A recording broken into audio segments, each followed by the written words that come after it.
Hello and welcome back to Infidelity Tales Lab. We're grateful for each view and comment. Tell us, from which country or city are you watching today? We enjoy connecting with our global audience. Now, let's dive into today's story. Chapter 1. Foundations of Sand. Victor Sullivan stood at the edge of his 10-acre property, watching the sunset paint the Montana sky in brilliant oranges and purples. At 42, he had built everything through relentless work and calculated risk. The construction empire he'd created from nothing now employed over 200 people. He'd married Diana Harlow 15 years ago when she was a struggling art student, and he was just starting to gain traction with his first major development project. "You're brooding again," a voice called from behind him. Victor turned to see Diana approaching, her auburn hair catching the fading light. At 38, she still looked stunning, though lately something had changed in her eyes, a distant quality he couldn't quite identify. "Just thinking," he replied, taking a sip from his whiskey glass. "Thompson wants to back out of the River Heights deal." Diana's smile faltered slightly. "The one you've been working on for months? Can he do that?" "He can try," Victor said, his voice hardening. "But I didn't get where I am by letting people walk all over me." Diana nodded, then checked her phone as it buzzed. A slight frown crossed her face before she quickly composed herself. "I need to head into town tonight. The gallery is having issues with a new exhibition setup." Victor raised an eyebrow. "The third late night emergency this month. On a Saturday night? Can't your assistant handle it? Tanya's out of town this weekend. It won't take long." She kissed his cheek, the gesture feeling somehow performative. "Don't wait up." As she walked away, Victor noticed the slight spring in her step. Something about her eagerness nagged at him. Their marriage had grown colder over the past year, with Diana increasingly absorbed in her art gallery business. He'd initially supported her venture with both capital and connections, proud of her ambition. Lately, though, they'd become like ships passing in the night. Victor's phone rang. His site manager, Liam Bennett. "Boss, we have a situation at the Westlake site. Some of the materials delivered aren't up to code. I'll be there in 30, Victor said, downing the rest of his whiskey. As he drove toward the construction site, his mind kept returning to Diana's behavior. 3 months ago, he'd overheard her laughing on the phone, a sound he hadn't heard directed at him in longer than he cared to admit. When he'd entered the room, she'd quickly ended the call. At the construction site, Victor methodically addressed the materials issue, negotiating with the supplier over the phone with the same ruthless efficiency that had built his reputation. By the time he finished, it was nearly midnight. On a whim, instead of heading home, he drove toward Diana's gallery in town. The building was dark. No emergency, no staff working late. Victor sat in his truck, staring at the empty gallery, a cold feeling settling in his stomach. He pulled out his phone and opened the location-sharing app they'd installed years ago for convenience. Diana's location showed her at the Westfield, an upscale hotel on the other side of town. Victor drove there slowly, his knuckles white on the steering wheel. He parked across the street and waited, watching the entrance. At 1:17 a.m., Diana emerged, laughing, her hand intertwined with a tall man Victor recognized immediately. Nolan Prescott, the smooth-talking art dealer who had begun supplying pieces to Diana's gallery 6 months ago. They kissed passionately under the hotel awning before Nolan hailed a cab. Diana stood, watching until the taxi disappeared around the corner, a dreamy smile on her face. Then she walked to her car. Victor sat motionless, a glacier forming in his chest where his heart should be. He didn't follow her. Instead, he started his truck and drove to his office downtown. There, in the silence of his corner office overlooking the sleeping town, he poured himself another whiskey and began to think. Victor Sullivan had never been a man who acted on impulse. His success had been built on patience, strategy, and the ability to see 10 moves ahead while others struggled to see 2. He wouldn't confront Diana immediately. First, he needed information. And then, he would make a plan. Chapter 2. Paper Trails. For 2 weeks, Victor maintained the facade of normality at home while methodically investigating his wife's affair. He hired Maxwell Reed, a private investigator recommended by his attorney, to document Diana's movements and communications with Nolan Prescott. You don't seem as angry as most clients, Max observed when they met in an out-of-the-way diner to discuss findings. Victor's expression remained impassive as he reviewed the photographs of Diana and Nolan entering various hotels, their intimate dinners in neighboring towns. Anger clouds judgment, he replied, and I need to see everything clearly. The PI handed over a USB drive. 6 weeks of text messages and emails. Your tech guy came through with those. Fair warning, they get personal. That night, after Diana claimed another gallery emergency, Victor connected the drive to his laptop in his home office. The messages between his wife and her lover painted a vivid picture of not just physical betrayal, but emotional desertion. They mocked his work hours, his dedication to building the business that funded Diana's comfortable lifestyle and her gallery. Victor's so predictable, Diana had written. All he cares about is adding more zeros to his bank account. He hasn't truly seen me in years. 2 more months, Nolan had responded. Once the divorce is final and we've secured what you deserve from this marriage, we'll never have to hide again. Victor's face remained expressionless as he scrolled through their plans to take half his assets, move to New York, and build a new gallery with his money.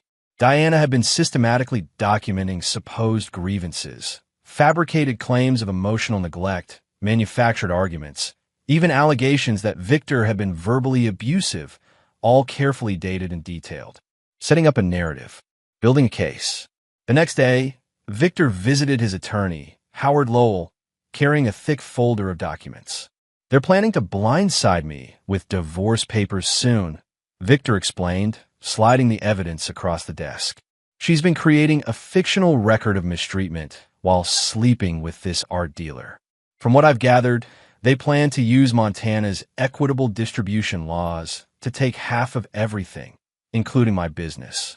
Howard reviewed the materials, his expression growing increasingly grave. This is methodical. They've been planning this for at least 8 months. He looked up. What do you want to do, Victor? Victor leaned forward. I want to understand exactly what I'm facing legally if she files with these fabricated claims. And then I want to know every possible way to protect what I've built. You could file first, Howard suggested. Get ahead of this. No, Victor said calmly. I need them to believe their plan is working. For now. That weekend, Diana suggested they host a dinner party for important gallery clients. Victor agreed amiably, playing the role of supportive husband. Among the guests was Nolan Prescott, who Victor welcomed into his home with a firm handshake and a smile that didn't reach his eyes.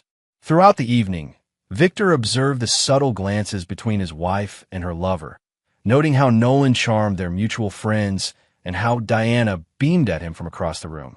Victor performed flawlessly as the successful, oblivious husband, even engaging Nolan in a lengthy discussion about art market investments. You have quite an eye for emerging talent, Victor told him, raising his glass in a toast. No wonder my wife values your professional opinion so highly. Later that night, after the guests had departed and Diana had gone to bed, Victor went to his office and made a phone call. I need everything, he told Max, every contact, every business dealing, every skeleton in Nolan Prescott's closet. And I need someone watching the gallery's finances. Something doesn't add up there. This is becoming more than a standard infidelity case, Max cautioned. I'm aware, Victor replied. Your discretion will be compensated accordingly. As April turned to May, Victor allowed Diana to believe that her increasingly transparent excuses were working. He listened patiently to her complaints about their marriage, recognizing each as a carefully planted seed meant to justify her impending departure. He noted how she began shifting small personal items from the house, family photographs, heirloom jewelry, sentimental objects she could claim were solely hers. What Diana didn't notice was that Victor had begun making meticulous preparations of his own. Chapter 3. The First Move. On a warm June morning, Diana finally made her move. Victor returned from an early meeting to find divorce papers on his desk, delivered by courier rather than in person. The petition painted him as a cold, controlling workaholic who had emotionally abandoned his wife. It requested half of all marital assets, including a significant stake in Sullivan Construction. Victor called Diana, who didn't answer. Her text response was brief. My lawyer advised against direct communication. This is for the best. He waited until evening to return home, finding Diana packing a suitcase in their bedroom. Were you planning to say goodbye? He asked from the doorway. Diana flinched, then squared her shoulders. I left you a letter along with the papers. I've been unhappy for years, Victor. You must have noticed. What I noticed, he said calmly, was that you've been carefully documenting false grievances while sleeping with Nolan Prescott. The color drained from Diana's face, but she recovered quickly. That's not true, and making false accusations won't help you in court. Victor didn't raise his voice. We've been married 15 years, Diana. I invested in your gallery when no one else would take the risk. I introduced you to every important connection you have. And this is how you repay loyalty. Loyalty, Diana laughed bitterly. You've been loyal to your business. Victor, never to me. When was the last time you asked about my dreams? My needs? Nolan actually sees me, not just as an accessory to his success. Nolan sees you as access to my money, Victor replied evenly. But by all means, finish packing. I won't stop you. Her expression shifted to suspicion. Just like that? No fighting for our marriage. Would it matter if I did? Diana zipped her suitcase. My lawyer says I'm entitled to half of everything. The prenup is outdated and can be challenged based on your controlling behavior. I've documented everything. Yes, Victor said. I know exactly what you've documented. Something in his tone made Diana pause, but she grabbed her suitcase and headed for the door. The court date is already set. Try not to make this uglier than it needs to be. After Diana left, Victor poured himself a whiskey and made a call to Howard. She served the papers and moved out, he said. Staying with Prescott, I assume. She's confident about breaking the prenup. Their filing was creative, Howard admitted. The judge assigned to the case is Harriet Coleman. She has a history of favoring wives in high-net-worth divorces, especially when emotional abuse is alleged. Then we have work to do, Victor replied. Implement Phase 1. The following week, Diana was unpleasantly surprised when her gallery's main supplier suddenly canceled their contract, citing business restructuring. 3 major clients postponed significant purchases. The gallery's insurance company initiated a routine audit that required extensive documentation. None of these setbacks could be directly traced to Victor, yet they created immediate financial pressure. Meanwhile, Victor appeared to be floundering. He responded to the divorce petition with a standard request for adherence to the prenuptial agreement, but otherwise made no aggressive legal moves.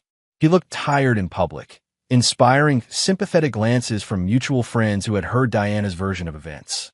He's falling apart, Diana told Nolan over dinner, showing him a text from a friend who had seen Victor at a business lunch. Howard says he's not even fighting the financial discovery requests. Nolan raised his wine glass. To new beginnings. I told you he wouldn't know what to do without you managing the social aspects of his life. What neither of them knew was that Victor had opened a new front in the war. Max had discovered that several pieces in Diana's gallery had questionable provenance. Specifically, artwork that Nolan had sourced through his international contacts. Victor had quietly commissioned authentication experts to examine documentation and ownership histories. At the first preliminary hearing, Diana sat confidently beside her attorney, Valerie Winters, a shark-like divorce lawyer known for extracting maximum settlements. Victor arrived with just Howard, lacking the team of lawyers Diana had expected. Judge Coleman frowned at Victor throughout the proceedings, particularly when Valerie presented Diana's detailed records of alleged emotional manipulation. Additionally, Your Honor, Valerie argued, Mr. Sullivan's business success was only possible due to my client's unwavering support and sacrifice of her own career aspirations.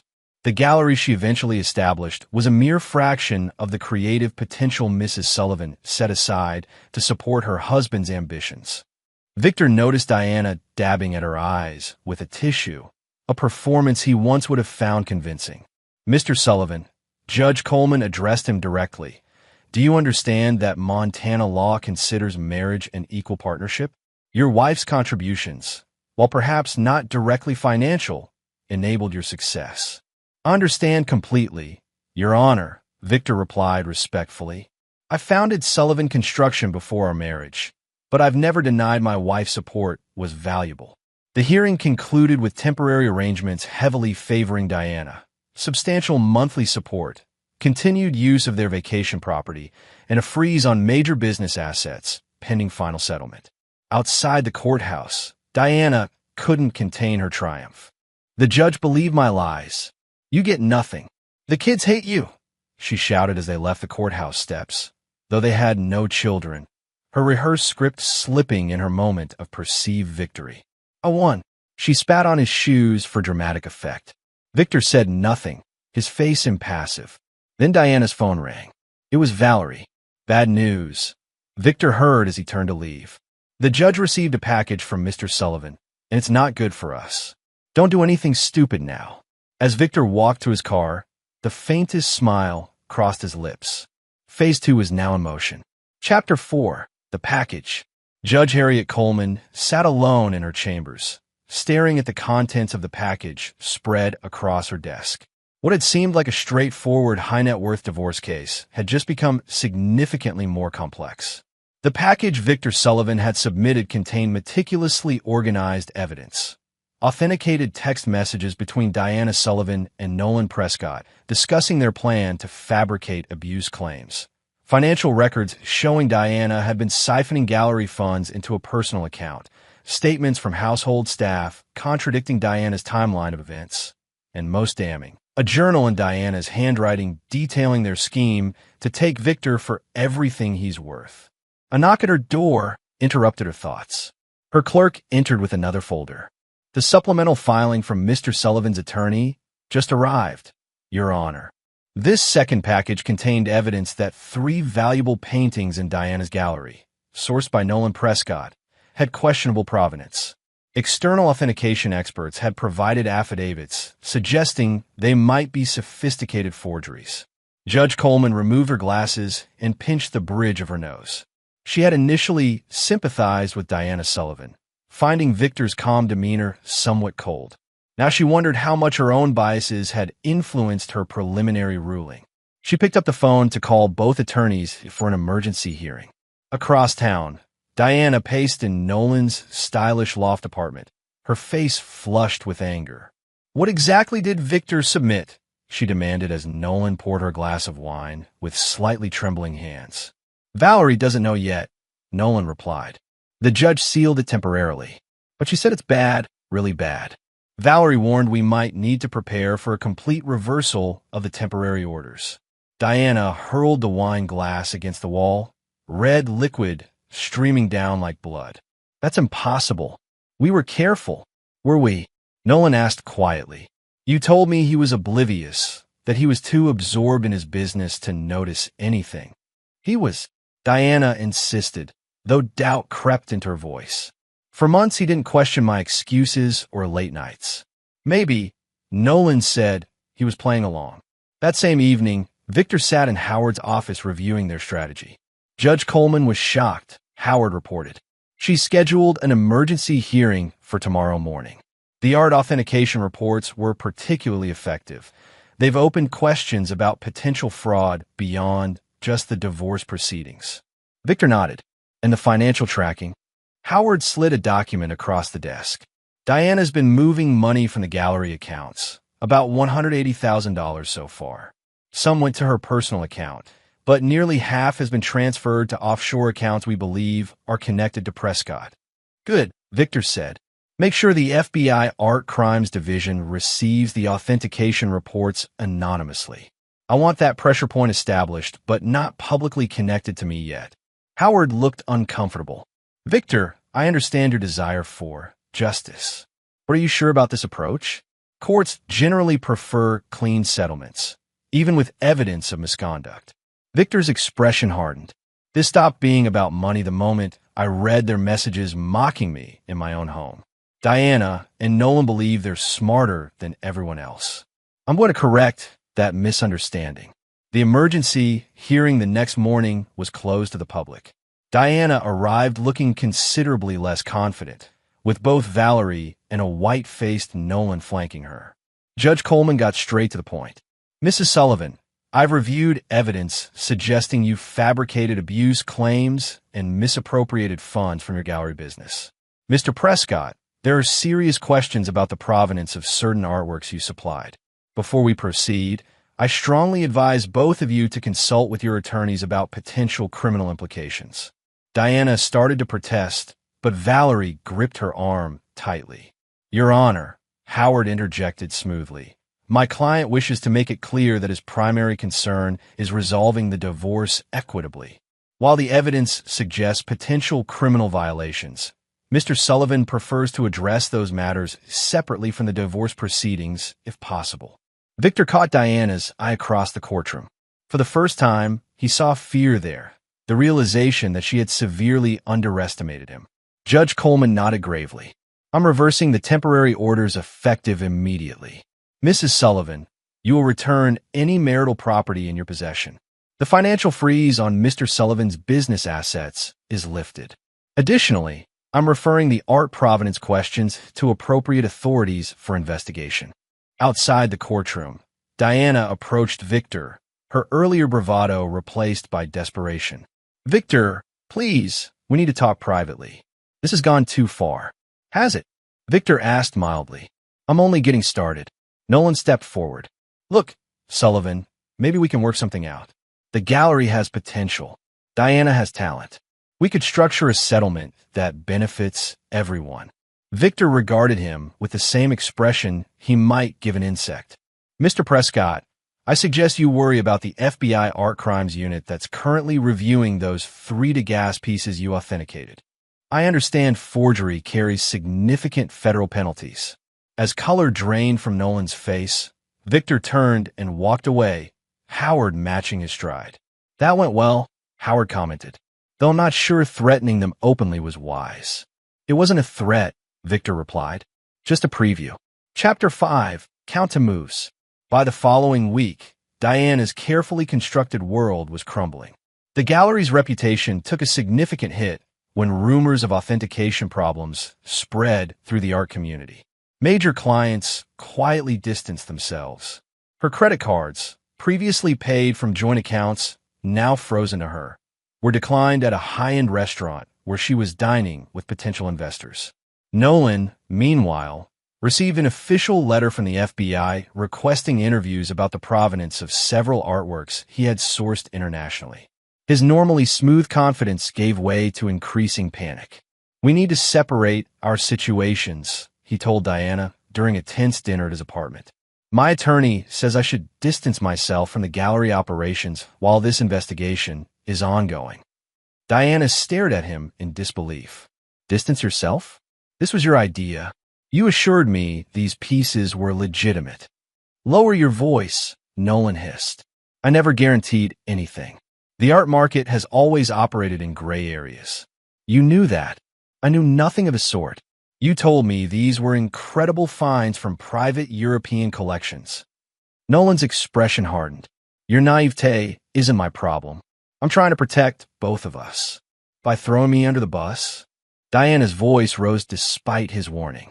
Everything is falling apart, and you're already planning your exit? Don't be dramatic, Nolan said dismissively. We just need to be strategic. Victor's clearly been planning this for months. We need to be equally careful. Diana grabbed her purse and stood. I trusted you. I left my marriage for you. You left your marriage for half of Victor's money, Nolan corrected her coldly. Don't pretend this was some great romance. We both saw an opportunity. Diana slapped him hard across the face, then stormed out. Alone in her car, she finally allowed the tears to come. Everything was collapsing around her. The gallery she'd built, her reputation, her financial security, and now even her relationship with Nolan. For the first time, she considered that she might have catastrophically misjudged Victor Sullivan. The next morning, against Valerie's explicit advice, Diana drove to Victor's office, determined to speak with him directly. His assistant, Pamela, regarded her with undisguised contempt but buzzed Victor nonetheless. To Diana's surprise, he agreed to see her. Victor's office remained, as she remembered, meticulously organized, with floor-to-ceiling windows overlooking the city he had helped build. He stood as she entered, his expression unreadable. You have 10 minutes, he said, gesturing to a chair across from his desk. Diana had rehearsed a speech, part apology, part negotiation, but facing Victor now, words failed her. The gallery is failing, she finally said. My credit cards are maxed out. Nolan is. She trailed off, showing his true colors. Victor suggested, his tone almost conversational. Funny how quickly rats abandon a sinking ship. I made a mistake, Diana admitted, swallowing her pride. A terrible mistake. But destroying everything I've worked for won't fix anything. Victor leaned back in his chair. The gallery is failing because your lover supplied it with questionable artwork and because you've been embezzling from its accounts. Your credit cards are maxed out because you've been living beyond your means without my income to support you. These are consequences, Diana, not punishment. What do you want? She asked desperately. To humiliate me? To watch me lose everything? What I want, Victor said quietly, is for you to experience exactly what you planned for me. To lose what you've built, to be betrayed by someone you trusted, to realize how completely you misjudged a situation. He checked his watch. Your 10 minutes are up. Diana remained seated. I'll drop the divorce proceedings. We can work through this. Victor's laugh held no humor. You still don't understand. I don't want reconciliation. I want you to face the natural consequences of your choices. As security escorted a sobbing Diana from the building, Victor turned his attention back to his computer screen, where he was reviewing updates from Max about Nolan's increasingly desperate attempts to distance himself from the questionable art transactions. That afternoon, Diana received notice that the gallery's landlord was terminating their lease due to concerns about illegal activities that might violate their contract. The building's insurance company had apparently received anonymous information about authentication issues with the gallery's inventory. Simultaneously, the bank holding the gallery's business loans initiated a review based on financial irregularities, freezing remaining operating funds. Without inventory, location, or operating capital, Diana's business effectively ceased to exist overnight. When she called Nolan, desperate for support or at least consolation, his number had been disconnected. Chapter 6. The Revelation. The art world thrives on scandal nearly as much as it does on authenticity. By the time the Montana Arts Journal published its exposé on questionable practices at Diana Sullivan's gallery, featuring interviews with former employees and clients, Diana had become a pariah in the community she had once navigated so confidently. The article stopped short of outright accusations, but raised enough questions about both Diana's business practices and Nolan's authentication methods to ensure neither would work in fine art again without significant rehabilitation. What the article didn't mention, because no one had made the connection yet, was how precisely the gallery's collapse mirrored a failed development that had nearly bankrupted Victor 15 years earlier. Back then, Victor had trusted a business partner who, like Diana, had seen him as merely a stepping stone. That partner had manipulated financial records, diverted investors, and nearly destroyed everything Victor had built. Instead of breaking him, that betrayal had taught Victor his most valuable lesson. Trust was a luxury he couldn't afford in business or, as it turned out, in marriage. 2 months after the emergency hearing, Victor received an unexpected visitor at his office. Nolan Prescott, looking considerably less polished than when they'd last met, sat nervously in the reception area. You have 5 minutes, Victor told him, standing rather than inviting Nolan into his office. Use them wisely. Nolan licked his lips. I can give you Diana's journals. The real ones, not the fake abuse documentation. She recorded everything about her plan to take your money, about using me to help build a case. He lowered his voice. She even discussed finding ways to access your personal accounts before filing for divorce.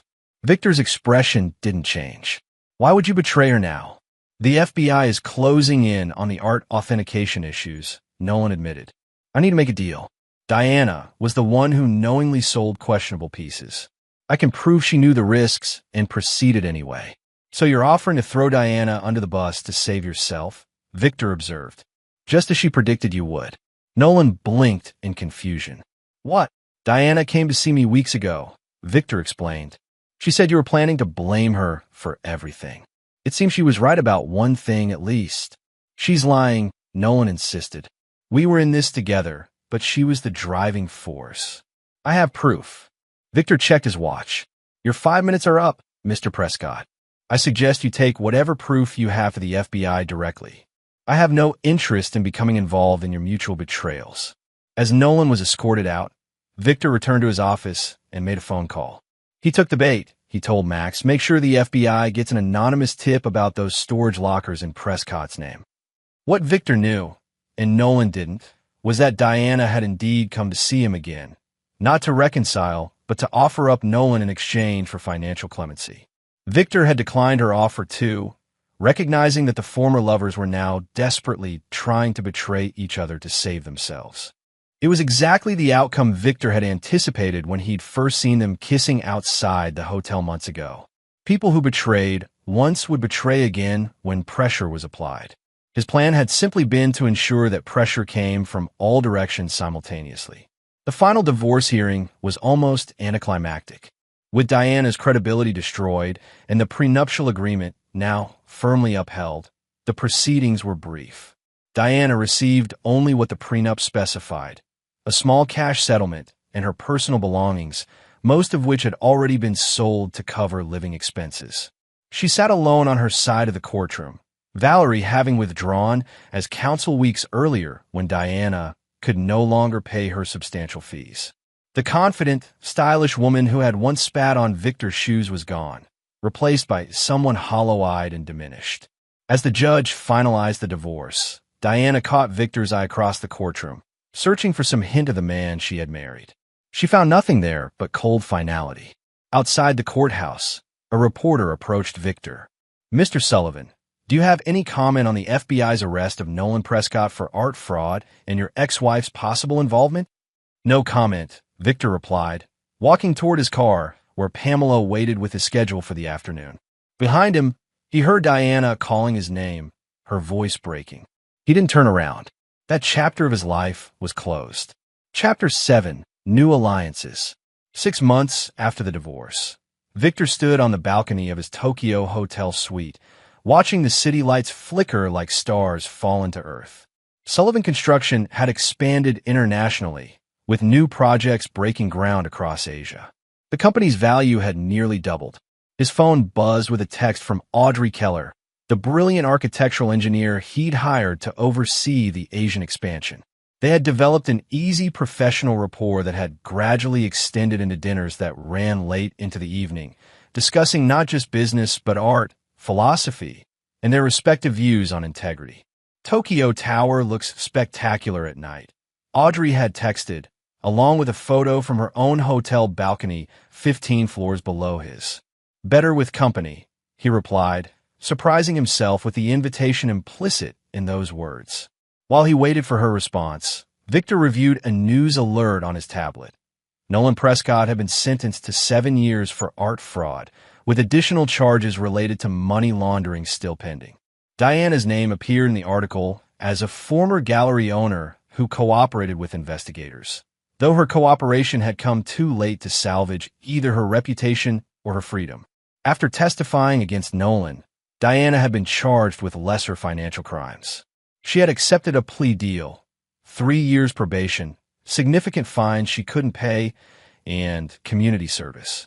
The last Victor had heard, she was working as a clerk in a frame shop in a small Idaho town, about as far from the glamorous art world as one could get. Victor felt no satisfaction in these developments, only a cold certainty that justice had been served. He had not ruined Diana and Nolan. They had done that themselves. He had merely ensured their actions had consequences. A knock at his door interrupted his thoughts. Audrey stood there, elegant in a simple black dress, her dark hair loose around her shoulders. "I thought we might enjoy the view together," she said with a small smile. Later, as they shared wine on the balcony, Audrey asked the question most people were afraid to voice. The divorce, the gallery collapse, Prescott's arrest. Did you orchestrate all of it? Victor considered her for a long moment. "I created pressure points," he finally said. What happened after that was the natural consequence of who they were. Audrey nodded, accepting this answer without judgment. My ex-husband cheated with my business partner.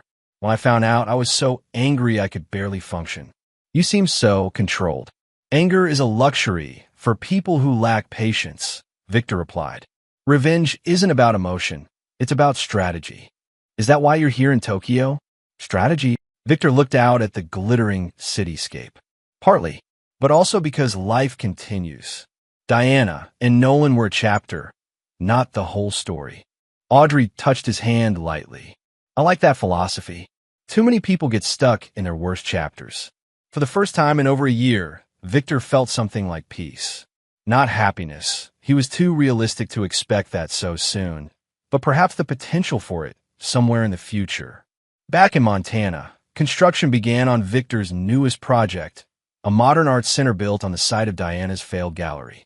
The irony wasn't lost on those who knew their history, though Victor described it publicly as simply addressing a community need.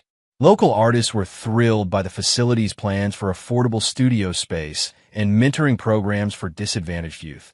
Precisely the kind of community engagement Diana had always dismissed as unprofitable. Among the center's first hires was Lisa Harlow, Diana's younger sister, who had been estranged from Diana for years due to what Lisa described as Diana's self-centered approach to family. Lisa had reached out to Victor after the divorce, initially to apologize for her sister's behavior, and eventually to discuss her own ideas for community arts education. Are you sure you want me involved? Lisa had asked when Victor offered her the position of education director. People will talk. People always talk, Victor had replied. What matters is what we build. The Sullivan Arts Center broke ground on a crisp autumn morning, with local officials and arts community leaders gathered for the ceremony. Victor stood slightly apart from the crowd, watching as Lisa eloquently described the center's mission to reporters. His phone buzzed with a text from Howard. Nolan Prescott requesting meeting. Claims to have important information. Advised against but thought you should know. Victor deleted the message without responding. Whatever game Prescott was playing from prison held no interest for him.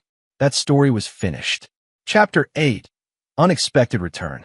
On the first anniversary of his divorce, Victor returned home from a business trip to find Pamela looking unusually concerned.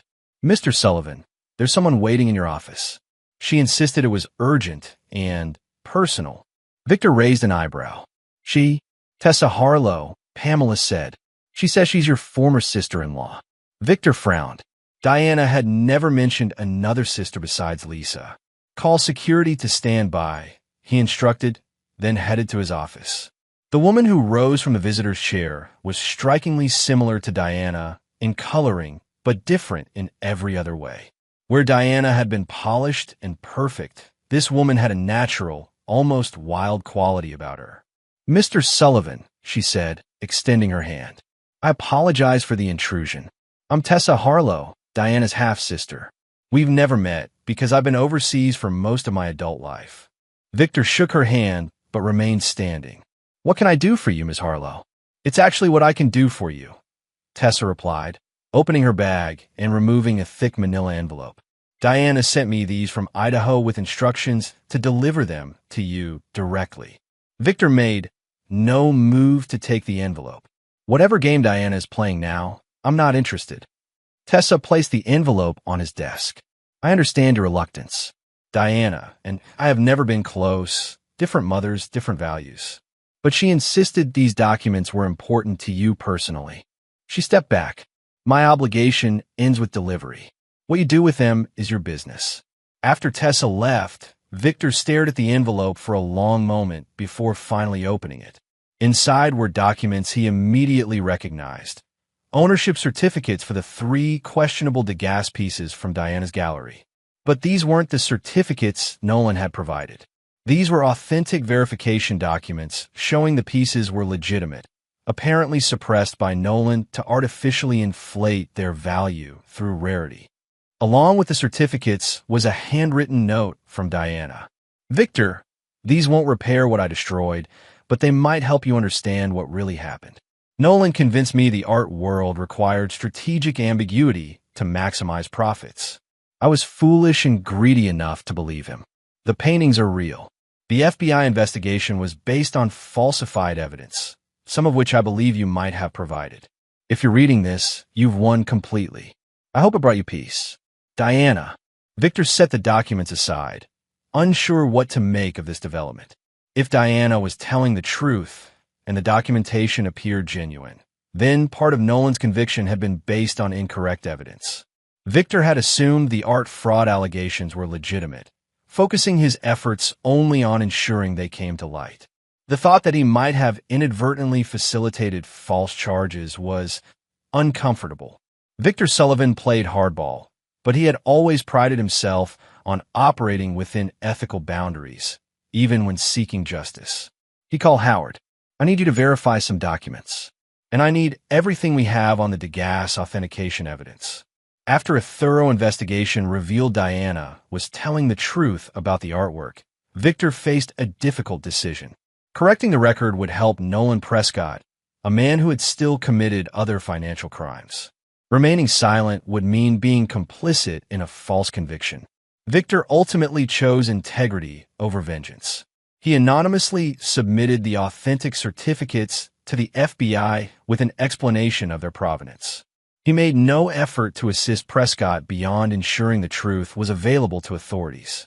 The revelation did reduce some of Nolan's charges, though his sentence was only marginally affected due to the other financial crimes he had genuinely committed.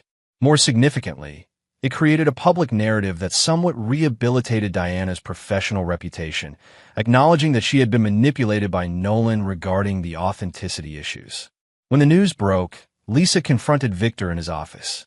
Did you know about this? That the art was real? No, Victor said truthfully. I assumed Prescott's entire operation was fraudulent. Lisa studied his face. And now that you know it wasn't, at least not entirely, do you regret what happened to Diana? Victor considered the question carefully. I regret that she made choices that destroyed what could have been a good life. I regret that she valued money and excitement over integrity and commitment. But I don't regret ensuring that those choices had consequences. Lisa nodded slowly. You know, growing up with Diana was difficult. She always got what she wanted, usually at someone else's expense. You're probably the first person who ever truly held her accountable. That wasn't my goal, Victor said. I simply refused to be her victim. Later that week, Victor received another envelope. This one from his investigator. Max inside was a surveillance photo of Diana in Idaho, looking thin but composed, leaving the frame shop where she worked. The accompanying note read, "Thought you should know. She's been sober 6 months. Working 2 jobs to pay restitution. Locals say she volunteers teaching art to kids on weekends." Victor placed the photo in his desk drawer without comment. Diana's redemption arc, if that's what it was, had no bearing on his life now. She had made her choices, and he had made his. Chapter 9. The Final Calculation. 2 years after the divorce, Victor stood at the podium during the grand opening of the Sullivan Arts Center, delivering brief remarks to the assembled crowd of local dignitaries and arts patrons. This center represents my belief that communities thrive when creativity has room to flourish, he concluded. Thank you to everyone who helped make this vision a reality, especially our dedicated education director, Lisa Harlow. As applause filled the modern gallery space, Victor's gaze caught on a familiar figure at the back of the crowd, Tessa Harlow, watching him with an unreadable expression. She nodded once in acknowledgement before slipping out a side door. Later, as guests mingled during the reception, Victor found himself momentarily alone in the main gallery. Audrey had flown in for the opening, but was currently engaged in conversation with the center's architect across the room. Their relationship had developed gradually into something meaningful, a partnership based on mutual respect and shared values. Quite an achievement, a voice said behind him. Victor turned to find Tessa holding 2 champagne flutes. She offered one to him, which he accepted with a nod. Diana saw the write-up in the Idaho paper, Tessa said without preamble. The Arts Center built where a gallery once stood. She called it poetic justice. How is she? Victor asked, surprising himself with the question. Surviving, Tessa replied. Sober. Working. Trying to make amends where possible. She studied him. She asked me to deliver a message, though I told her you probably wouldn't want to hear it. And yet here you are, Victor observed. Family obligation, Tessa said with a slight shrug. She wanted you to know that she understands now what she threw away, what she destroyed. Not just the marriage, but her integrity. She said to tell you that you were right about everything, especially Nolan. Victor took a sip of champagne. Is that supposed to matter to me now? I don't think so, Tessa said honestly. Diana always believed her feelings should matter more to others than they actually do. I think this message is more for her benefit than yours. Part of her making amends to herself. Victor nodded, appreciating Tessa's directness. Thank you for delivering it. Tessa finished her champagne. There's one more thing, something I wanted to ask personally. The FBI agent who investigated Nolan told Diana that the evidence against him arrived from multiple anonymous sources, perfectly organized to build a comprehensive case. He said in 20 years, he'd never seen such methodical documentation of financial crimes. Interesting, Victor said non-committally. Diana believes you orchestrated everything. Not just her downfall, but Nolan's complete destruction. She thinks you mapped out every move months in advance, like some kind of chess grandmaster. Diana always did have an active imagination, Victor remarked. Tessa laughed softly. That's what I told her. No one could be that calculating, that patient. She set down her empty glass. But watching you tonight, seeing all this, she gestured around the gallery. I'm not so sure she was wrong. Victor smiled slightly. Life rarely offers perfect justice, Ms. Harlow. Sometimes we have to design it ourselves. As Tessa left, Audrey appeared at Victor's side. Everything okay? You looked intense. Just tying up loose ends, Victor replied, taking her hand. Nothing important. That night, after the successful opening, Victor sat alone in his home office reviewing plans for his next major project, a development that would transform an abandoned industrial district into affordable housing and small business spaces. His phone buzzed with a text from an unknown number. Congratulations on the center. You've built something meaningful from the ashes. D. Victor deleted the message without responding. Diana Sullivan belonged to his past, and he had no interest in bridging that gap. The woman who had once been his wife had made her choices, and he had ensured those choices had permanent consequences. That chapter was closed forever. As he turned back to his work, Victor reflected on the path that had led him here. He had not sought revenge in the traditional sense, hot-blooded, emotional, destructive. Instead, he had methodically ensured that justice was served, that betrayal carried appropriate costs, and that he emerged not just intact, but stronger. In the end, Victor Sullivan had not just survived betrayal. He had alchemized it into success, turning his enemies' weapons against them with a precision they never saw coming until it was too late. The empire they had tried to steal from him had only grown more substantial, and the man they had underestimated had revealed himself to be exactly what he had always been. Someone who would never forgive a betrayal, never forget a lesson, and never leave a debt unpaid. It was not forgiveness that had freed him, but the perfect execution of justice on his own terms. And in that execution, he had found, if not happiness, then something perhaps more valuable. Peace on his own terms, with no compromises and no loose ends. Victor closed his laptop and looked out at the Montana night sky. Tomorrow would bring new challenges, new opportunities, new victories. The past was settled. The future belonged entirely to him. And there you have it. Another story comes to an end. What did you think? I'd love to hear your thoughts in the comments below. If you enjoy this story, consider joining our community by subscribing. It means the world to us. For more stories like this one, check out the recommended videos on screen. And I'll see you there.